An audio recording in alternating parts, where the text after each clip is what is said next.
Nze namusindikira sente zange ne mugamba nze sebo mbazeemu kuze nsobola okutracinga bukadde 10,500 mu 13,000 kati awo kwe kuŋŋamba nti nno kale tewali buzibu sente ngenda kukola ki ngenda kuzibawa naye oluva olwo ne mmanja sente nga siva mu inbox ye sebo waŋŋambye leero sebo waŋŋambye enkya sebo biki omanyi okubeera nga weerekereza n'otunda ekikyo ky'olina kubanga oyagala genda ate kale namwesiga olw'erinnya lye ayina ekifaananyi kyakuteekamu ng'agamba nze neesiga sisobola kubba akugamba mu wiikisi 2 ku lunaku bwe tuwe mugenda ositula abaana nga bamubanja naye tiketi ziriwa tetunaba kweteekateeka mpita Nakalanzi Babra okuva Mpigi nvudde Mpigi tuze kubanja sente abanzize kubanja sente mwami Ndausi ze yatwala aŋŋambe ze yatwala kati nze okufuna message kwali oluvannyuma lw'okulanga ku radio Simba mu program ye yabinsanga wano n'agamba nti nno anoonya omuwala agenda okukola mu Apple Farm ey'omu America California kati awamu ne tujja bwe tunengenda kusimba ne mukwasa sente obufaananyi n'ekifaananyi ekiwanvu byonna ne mbimuwa naye twagenda okukomekkereza nga tugamba nti nno ate okugenda tekukyaliwo naye ng'awamu sente ze nsobola okutracingako of course mwalimu expenses endala naye nga ze nsobola okutracingako kati buli obukadde 10,500 mu 13,000 kati olwotuuka otya okumuwa sente ezo zonna era omwesiga otya okumuwa sente okutali receipts anti okusinziira ku linnya lye ate n'engeri gy'ayogeramu nga ayina ekifaananyi kyakuteekamu ng'agamba nze neesiga sisobola kubba sisobola kubabba ebintu bye ndiko byebyo bituufu tegeera kati okwesiga okwo n'erinnya kale ebbanga lyemubaddemu mbadde nali simumiitingangako oba simusiŋŋanangako mu buliwo naye eryo ebbanga lyemumanyidde ku mpewo nga mmanyi mbu tasobola kunkola kintu bwe kityo owulidde akalango ku leediyo kayita abakozi okugenda mu America otuuka ku leediyo akunnyonnyola atya otuuka okumuwa sente metuuka ku leediyo of course nasangawo abawala abalala abaali baze engeri gye yali agambye mbu nayagala mwana muwala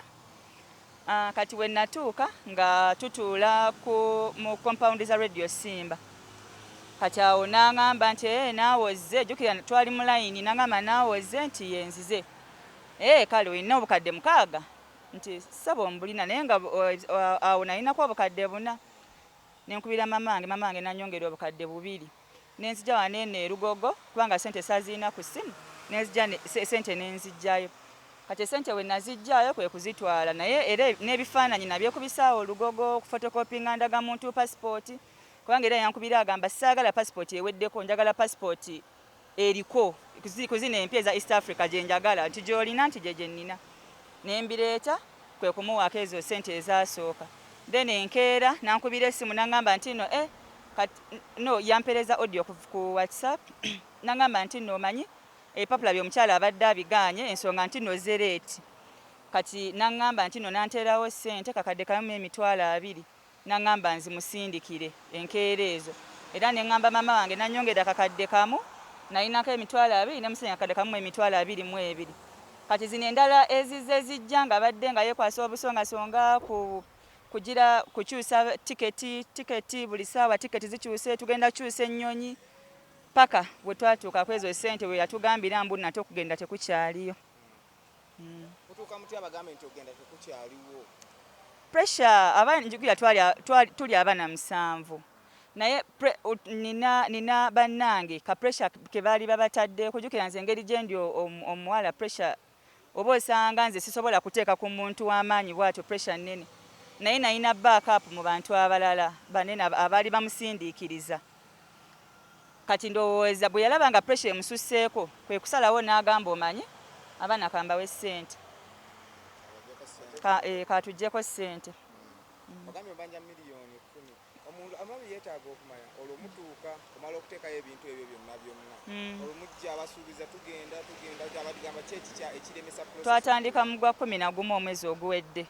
naye nga buli kanaku ajagamba ekirungi ate nga tagaba na nnaku zaawala akugamba mu wiikisi 2 ku lunaku bwe tuwe mugenda ositula abaana nga bamubanja naye tiketi ziriwa tetunaba kweteekateeka olunaku nga lutuuka atugamba mulindeko ate omukyala yakoze bwati ate bwati ne bwati naye nga yali yatugamba mbuno yali akolaganya ne kyuma kya Yesu kati ng'omukyala engeri gyali nti no mukadde nga kyuma kya Yesu awamu ayambako oyo omukyala yali atugamba Charlotte kubanga twali tumanyiika Charlotte Adams kubanga wali empapula ze yatusindikirako nga agamba mbuno Charlotte Evans kati nga oyo omuzungu mbu nga yalina apple farm eyo nze nga secretary kubanga nze yali yanteeka awantu nti nga nze kubanga nze yali yaŋŋamba ngenda kubeera ku lusegere lwa mukyalo oyo naye bano abavubuka kubanga nali omuwala omu mu bavubuka bali abalala nga awamu tuli abantu 7 naye nga nze ow'omusanvu nze muwala ate era nga nze yasemba okuyingira mu group abavubuka 6 n'omuwala omu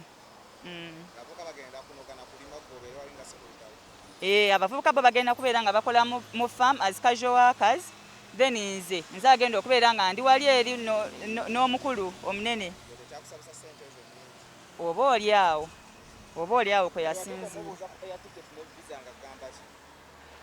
butatuka omugambanga ku air ticket ne visa ng'agamba mulindeemu mumpeemu obudde mumpeemu tiketi zijja ne tulinda paso eyasooka n'agamba egenda kuyita mu DHL olwaddako n'agamba ate balitadde oba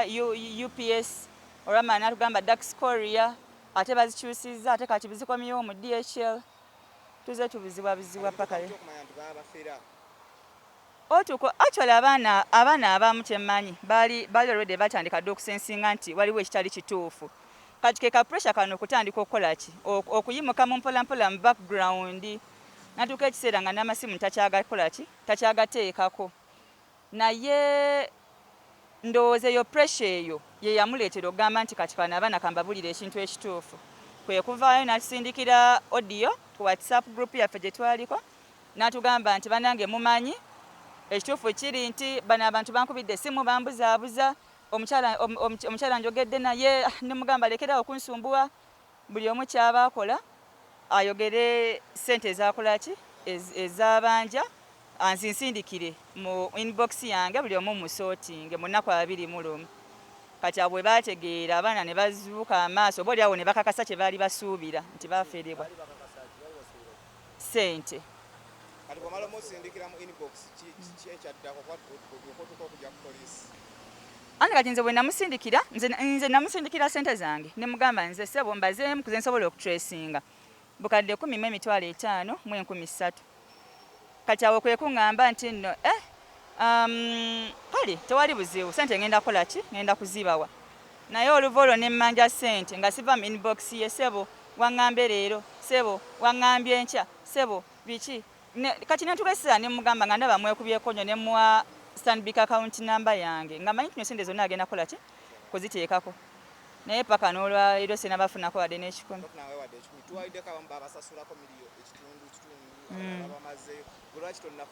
ekyofu kiri nti nze looya tankubirangako naye nayogerako ne looya n'agamba ye mwami Rubogo n'agamba nti nno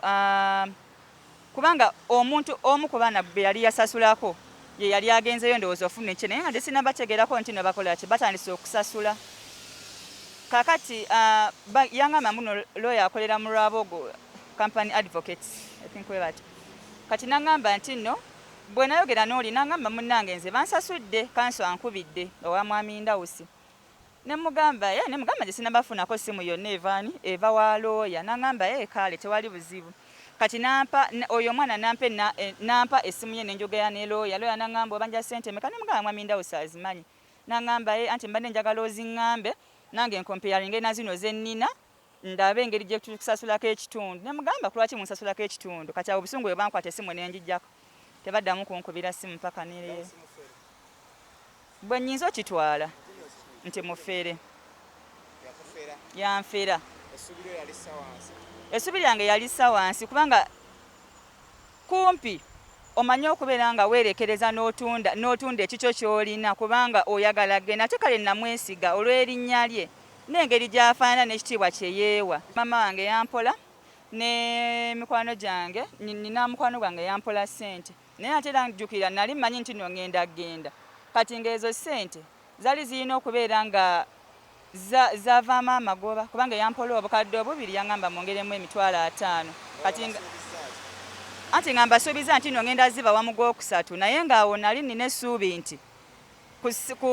mu Disemba nja kuba already nagenda nga ne ssente zaabwe nakola ki nazikola